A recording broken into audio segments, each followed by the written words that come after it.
Muy buenas tardes, reciban un cordial saludo de parte de Gabriel. Hoy en este día domingo que contamos con fecha 27 de septiembre del año 2020. Y bueno, seguimos con nuestro estudio expositivo de la segunda carta que Pablo le escribe a su hijo en la fe, Timoteo, y quiero que me acompañen en sus Biblias a segunda de Timoteo capítulo 3. Vamos a dar lectura desde el versículo 6 en adelante. Y la palabra del Señor dice: porque de estos son los que se meten en las casas y llevan cautivas a las mujercillas cargadas de pecados, arrastradas por diversas concupiscencias. El verso 7 dice: estas siempre están aprendiendo y nunca pueden llegar al conocimiento de la verdad.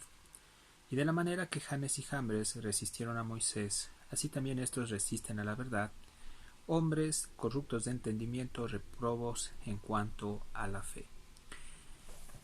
Sabemos que Pablo le estaba muchas veces o insistentemente a su hijo en la fe, Timoteo, exhortando de que tenga mucho cuidado con la clase de enseñanzas que se estaban proliferando fuera de la congregación.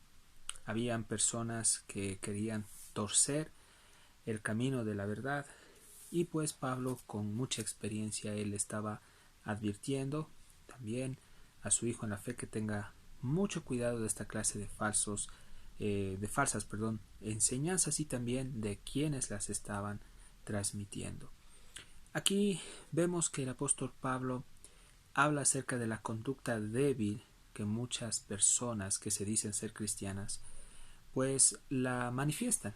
Entonces esto demuestra que no son verdaderamente creyentes, sino son gente religiosa que está en el vínculo cristiano, pero que sus frutos demuestran directamente que ellos no son verdaderamente creyentes prácticos, es decir, personas que están viviendo el Evangelio. Pablo le está hablando aquí de aquellas mujeres que se dejaron llevar por cierta clase de deseos y se dejaron arrastrar por las falsas enseñanzas, pero también por las prácticas inmorales que estos falsos profetas o estos falsos maestros practicaban. El por qué, pues cuando vemos el verso 6 dice: porque de estos son los que se meten en las casas y llevan cautivas a las mujercillas cargadas de pecados, arrastradas por diversas concupiscencias. Entonces, en el tiempo en que Timoteo estaba predicando la palabra ahí en la iglesia en Éfeso, habían cierta clase de mujeres que no se comprometían con el Señor. Habían personas que estaban allí en la iglesia por curiosidad. Muchos trataban de presentar una apariencia externa de bondad, de espiritualidad, bueno, muchas intenciones carnales que no tenían nada que ver con el genuino caminar cristiano. Entonces esta clase de mujercillas eran obviamente ingenuas y también eran mujeres débiles en virtud al conocimiento de la verdad. Entonces aquí hay que explicar algo. Cuando se habla de ingenuidad o de que ellas eran débiles en el conocimiento de la verdad, la traducción más precisa podría ser que ellas nunca fueron salvas, es decir, no les resplandeció el Evangelio. Porque independientemente de la mujer, tanto hombres y mujeres, cuando Dios toca el corazón, es decir, lo toma y viene la luz, de la claridad de la verdad a través de la palabra del Evangelio, estas personas ya no son iguales. Estas personas ya no se van a dejar fácilmente arrastrar por enseñanzas falsas, por hombres que tratan de utilizar con astucia las artimañas del error y tratan de seducirlas. ¿Por qué? Porque el Espíritu Santo está morando dentro del corazón tanto de ese hombre como también de esa mujer, y es el Espíritu Santo como aquel guardián, como aquella alarma que avisa a los verdaderos cristianos cuando viene el peligro. Entonces aquí lo que Pablo le está diciendo a Timoteo es que esta clase de mujeres, porque literalmente se refiere a aquellas mujeres que estaban en la iglesia, eran aquellas que no les había resplandecido el Evangelio. En otras palabras, no eran salvas.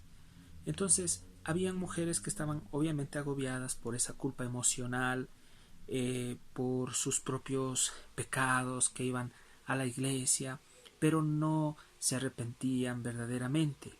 Entonces estas mujeres fueron presas fáciles para estos maestros falsos, para estos impostores y engañadores.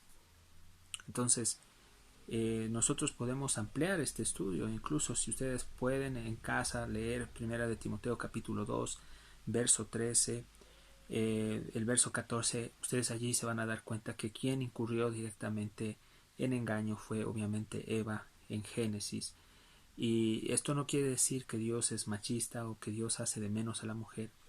Sin embargo, debemos tomar en cuenta también cuál es el papel que tiene que jugar el hombre dentro de un hogar y aún dentro de la iglesia, cuál es el papel que tiene que desarrollar el ministro para poder cuidar la grey de Dios, que está conformada obviamente por hombres, pero también por mujeres.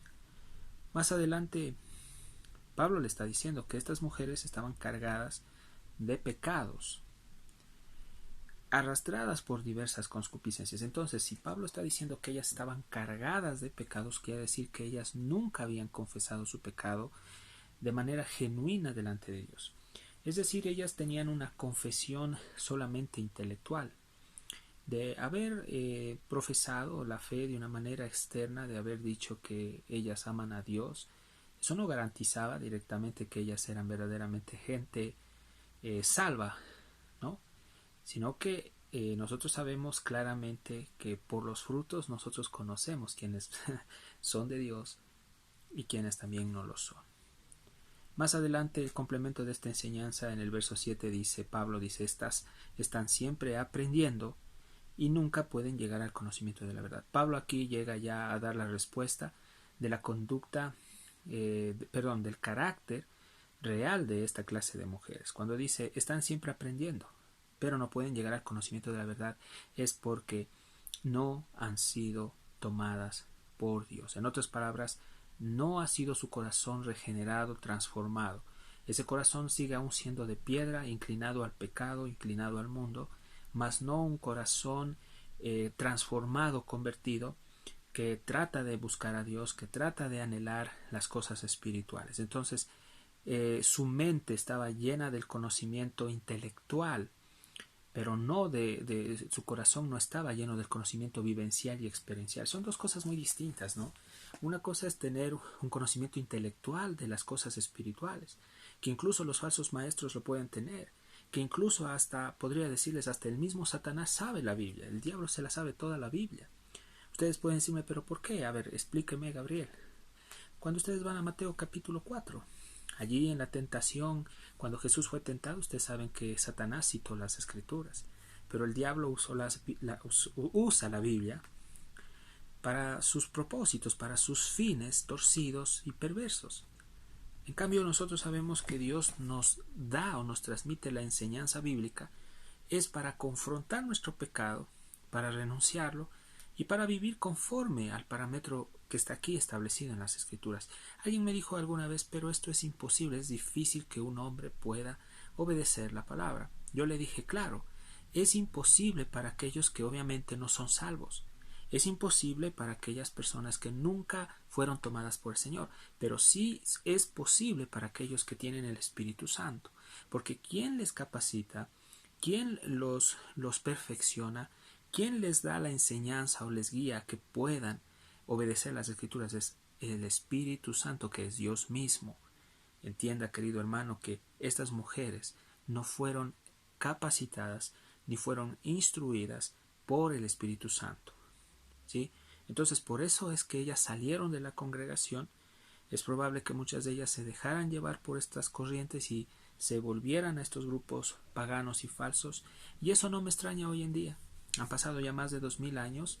Sin embargo, yo puedo decirles, queridos hermanos y amigos, que en este tiempo también existen hombres engañadores que están tratando de seducir a mujeres que obviamente tienen su pasado, y no solo mujeres, sino también a jóvenes, igual a hombres, que se dejan llevar, amados hermanos, por una enseñanza atractiva, por una enseñanza muy provocativa, porque Satanás no te va a venir con cosas desagradables, él siempre te va a tentar con lo mejor, en otras palabras, con las cosas que te agraden, tanto a tus oídos como también a tus ojos.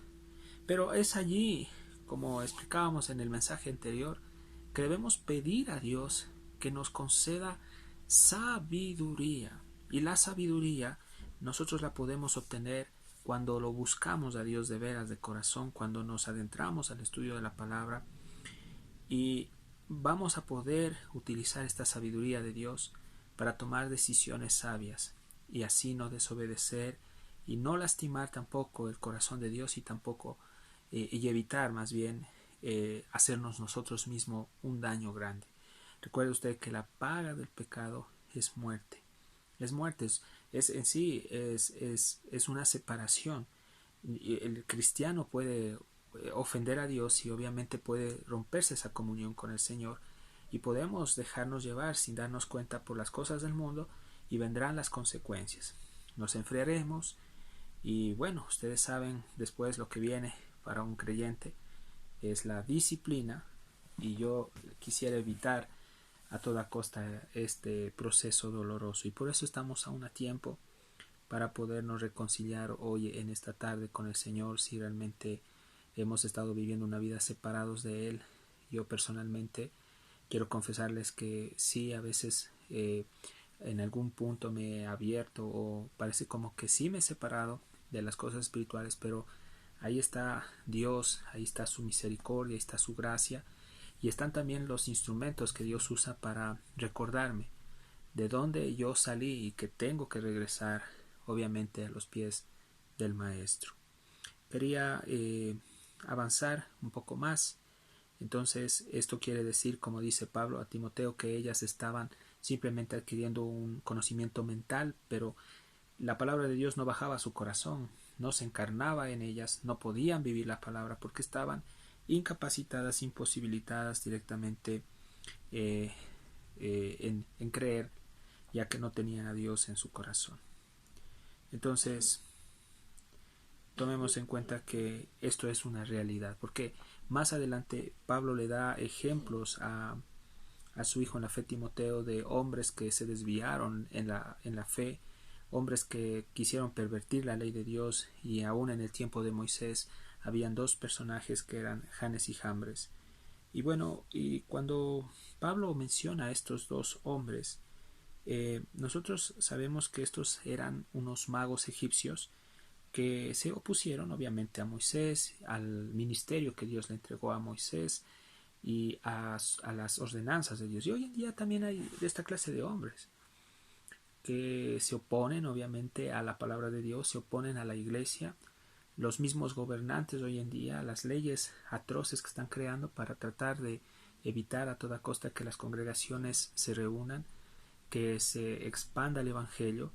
Es una oposición y persecución. ¿Quién está detrás de esto? Es Satanás. Y si vamos más sencillamente en el ambiente, en el entorno social, también vemos que hay gente que pueden ser conocidos nuestros, amigos, amigas, que se oponen cuando tú predicas la palabra.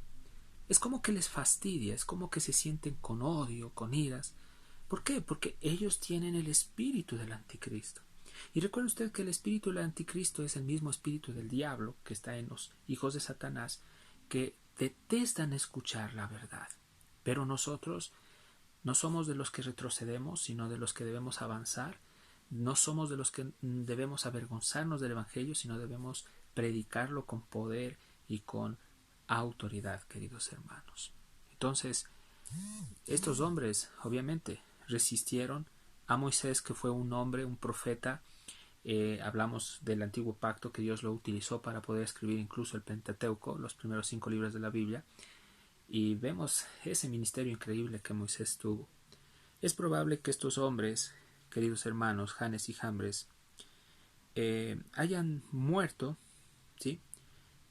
Ustedes saben cuando vino directamente esa rebelión de Coré y ellos fueron allí consumidos también con ese pueblo rebelde, con ese pueblo pagano, mis queridos hermanos. Entonces,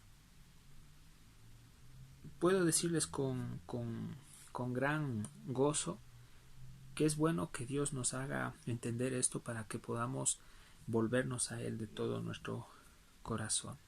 Entonces, ¿quiénes resisten a la verdad? son aquellos que son uno con Satanás.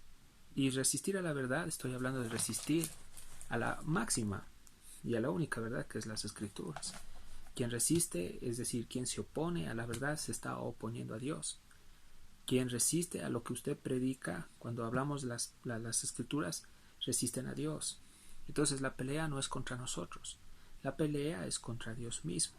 ¿Y quién puede vencer a Dios? Nadie. Nadie hasta aquí ha vencido a Dios. Es absurdo y es loco que alguien se quiera poner a pelear con Dios. No puede. Pero hermano, hay una advertencia que Pablo le está diciendo a Timoteo, y las consecuencias de todos aquellos que se desvían tras de estas enseñanzas falsas que están relacionadas. O bueno, vamos a hacer una pregunta. ¿Qué era lo que enseñaban realmente los falsos maestros? Bueno, en ese tiempo habían enseñanzas gnósticas. El gnosticismo habla de que, por ejemplo, Dios lo tomaban como un ser, o sea, demasiadamente extraño, muy sobrenatural, que era inalcanzable para muchos hombres. Los gnósticos trataban de separar la materia de la carne y decían que la materia del espíritu, diciendo que el espíritu es sumamente bueno y la carne o la materia es mala, y que era imposible, primeramente, que Cristo, siendo Dios, haya venido en carne. Esto es totalmente algo herético. Y detrás de todo esto también están todas esas corrientes filosóficas, ese conocimiento, estamos hablando humanista, que lo que ha tratado es de confundir, de dañar, de engañar a las personas sutilmente para que crean en el error, ¿no? Entonces, tengamos mucho cuidado de lo que estamos nosotros escuchando. Más aún siendo creyentes, debemos nosotros comparar la palabra de Dios, las cosas que nosotros leemos con las Escrituras, aceptar lo que viene de Él y rechazar lo que no viene de Él. Entonces ustedes, cuando me escuchan así, van a decir: entonces toca salir del mundo, hay que ser antisocial, hay que ser antipático. Yo no estoy diciendo eso. Lo que sí estoy diciendo, que la Escritura, la palabra de Dios, tiene que ser nuestro modo, nuestro estilo de vida, a tal punto que impacta en una sociedad que está podrida y degradada, para que los hombres puedan darse cuenta que el estándar moral alto y elevado de Dios es ese estándar que quiere que sus hijos tengamos en medio de un mundo podrido, de un sistema perverso, donde nosotros debemos resplandecer como luminares, como luz en medio de las tinieblas, a tal punto que la gente en nosotros mire, amados hermanos, a Cristo, se den cuenta que somos diferentes, que hay esperanza, que cuando alguien se acerque a usted diga: yo tengo paz, yo siento paz cuando estoy hablando con usted. Ahora, para los que se salvan, el Evangelio es poder de Dios, pero para los que se pierden obviamente es tropezadero. A no todos ustedes, queridos amigos y hermanos, van a caerles bien. Como les digo, el que quiere vivir piadosamente en Cristo Jesús, y más adelante también habla en el verso 12 de 2 Timoteo 3:12, dice: y también a todos los que quieren vivir piadosamente en Cristo Jesús padecerán persecución. Entonces, todos aquellos que quieren agradar a Jesús van a padecer oposición y persecución por causa de Cristo. Entonces, esto es real, porque Pablo lo escribió inspirado obviamente por el Espíritu Santo. La advertencia es que todos estos falsos hombres, estos falsos profetas, estos instigadores del odio en contra del cristianismo, en contra de Jesús mismo como Rey y Señor, ¿sí?, son aquellos que tarde o temprano van a perecer, porque Pablo en el verso 9 dice: mas estos no irán adelante, porque su insensatez será manifiesta a todos, como también lo fue la de aquellos. Tarde o temprano, queridos hermanos, será evidente que estos falsos maestros están destinados a la perdición. Entonces, nosotros vemos, como quedó demostrado en el caso de Janes y Jambres, como dice Pablo, que vendrá un juicio en el que Dios expondrá y manifestará todas estas obras que estos hicieron. Este juicio será en el trono blanco, donde Cristo Jesús vendrá como juez. Los libros serán abiertos, muchos de estos hombres serán avergonzados, porque los nombres de ellos no van a estar inscritos en los libros allí de la vida, y Dios los va a juzgar conforme a sus obras, conforme a sus hechos. Ellos serán avergonzados delante de la presencia del Señor, pero allí ya no va a haber oportunidad, ya no va a haber escapatoria, porque cuando se establezca el trono, de Cristo, el trono blanco, este trono blanco irán todos los impíos de todos los tiempos de la humanidad a ser juzgados allí para ir a la eternidad de la perdición, es decir, al infierno por la eternidad. Entonces, quien esté delante de Cristo en el trono blanco está destinado a perecer para la eternidad. Mas, sin embargo, hoy en vida, como yo ayer le decía a un muchacho cuando estábamos haciendo bicicleta, le decía, Dios nos ha dado la oportunidad hoy en vida de creer en Jesús. En vida tenemos oportunidad de arrepentirnos de corazón, de ser salvos. O en vida nos salvamos o en vida nos condenamos. Porque hay mucha gente que aún en el hecho del dolor, cuando Dios me ha permitido ir a los hospitales a predicar, y aún cuando la gente ha estado entubada, no quieren aceptar a Jesús. No quieren y mueren, amados hermanos, en sus pecados. Y lo triste es que después de la muerte viene la separación total con Dios, es decir, la condena eterna, donde allá en el infierno van a experimentar la ira de Dios por toda la eternidad. Entonces Dios está llamando a la gente hoy en día que venga Jesús. Jesús es la única vía para poder ir al cielo. Jesús no es una filosofía, no es un hombre más de los demás importantes. Jesús es el Rey de Reyes, Señor de Señores, es el creador de todas las cosas. Jesús es Dios. Entonces, ¿por qué nos cuesta venir a Él? ¿Por qué al mundo no le agrada a Cristo? ¿Por qué el mundo no quiere creer en Jesús? Porque Satanás tiene a muchos puestos un velo en su corazón espiritual para que no les resplandezca el Evangelio. Por eso nuestra labor es predicar la palabra, creyendo que solo la palabra tiene poder para romper esas fortalezas mentales, esas filosofías erradas y huecas que están llevando a mucha gente a la destrucción. Dios quiere librar a la gente no solo de las filosofías huecas, no solo de los falsos maestros, sino de lo más importante, que es la condena eterna. Dios quiere librar el corazón de los hombres y traerlos a la verdad. Entonces, queridos amigos, hermanos, quiero darle gracias a Dios por esta tarde. Espero que a través de este mensaje hayamos aprendido un poquito más de la palabra y de lo que Pablo a su hijo en la fe le estaba diciendo. Que tenga cuidado de las falsas doctrinas, de los falsos maestros, de dejarse influenciar fácilmente de las corrientes filosóficas erradas de este mundo y persistir y permanecer firme y fiel a la doctrina bíblica. Solo así vamos a poder progresar espiritualmente. Quiero hacer una oración antes de concluir este pequeño estudio expositivo y seguimos con este libro. Y bueno, vamos a orar, ¿no? Gracias te damos, Dios, Padre, por esta tarde, por la oportunidad que nos das de poder compartir tu palabra. Te pedimos, Dios mío, que nos perdones por todos y cada uno de nuestros pecados. Queremos volvernos a ti, Dios, de todo corazón. Queremos clamarte y pedirte, Dios, que nos libres aún de las corrientes y